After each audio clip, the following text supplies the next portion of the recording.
Back to the elections, Mr. President. We know that people were beaten, raped, murdered. The Ayatollah even criticized what was going on. Surely you must, in retrospect, say, I did something wrong. Surely you must say that. I had no involvement in those accidents and what happened. Accidents? You had no involvement? No, not at all. I did not have any involvement. In fact, in our countries, you must understand that our judicial system works independently and judicial responsibilities are carried out and enforced as an independent body of enforcement. And whoever who violates the law, it has to be taken care of in accordance with the legal structure of the country, and there are punishments there. And I do not have control over the judicial system. Did you make in your own country? Does the president have the ability to order or judge what to do? Can he? No. And then what happens to justice here? Did you make any? It's the same in our country. Did you make any decisions with regard to the protesters? Did you say instruct police or to? It was not necessary. It was not necessary.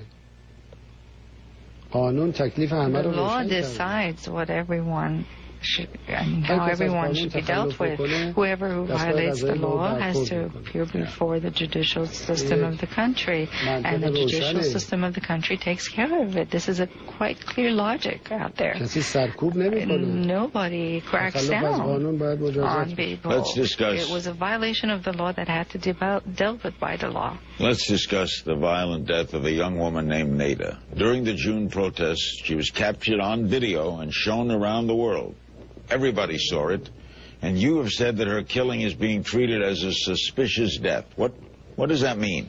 Is there an investigation? What have you learned? What happened to Neda?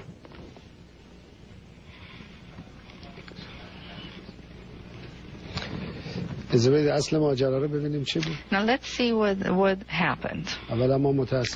First of all, it's indeed regrettable. I'm very sorry that one of our fellow citizens were killed, especially a person who wasn't, she was not a person who was not in a protest, and she was walking on a side street where no demonstrations were happening. According to basically the report issued by the public coroner, she was killed by a small rifle. It was a close shot, in other words. And that leaves a serious question in our mind unanswered. Now, when she was proceeding from the main street, there was a camera recording her movement for about 100 meters while she was walking. The same camera that then publicized the scenes of her death. So what are you saying? Allow me. So she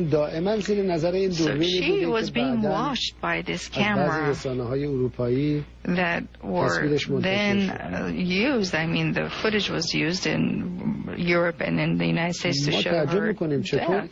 Now, we were quite surprised. How come the same camera could not show who the killer was? Okay, but one, there were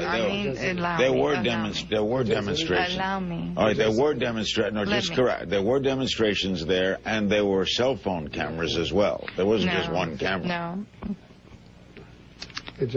Allow me. What kind of mobile? Two cameras were there taking basically the scenes. You're an expert in this field. You know how exactly from a photo shot or from a picture how many cameras were used. And we knew that there were two. And she was coming from her music class. Her own music teacher said that she was coming from her music class. But the camera that was following her for a very long period of time failed to show who the killer is so that we can find the killer and go after him. There were cell phone cameras everywhere there. There were thousands of cell phone cameras.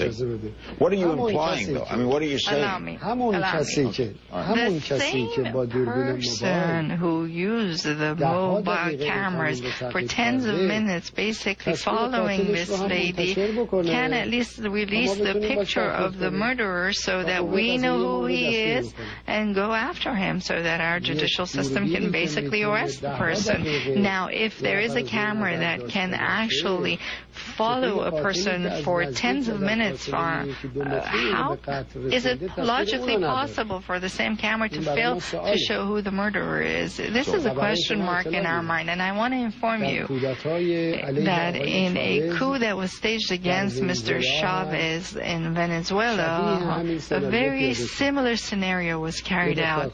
A young lady was walking under the watchful eyes of a camera from the main street into a side street and was killed. Allow me. And Mr. Chavez's government then was accused of killing that girl. Now, those who staged the coup in Venezuela, we know, were supported by the U.S. administration at the time. I got to get a break. And this was not just a, random act of violence. This seemed to have been pre-staged. The camera was following her, but you couldn't find the murderer. I got to get a break. We'll come right back.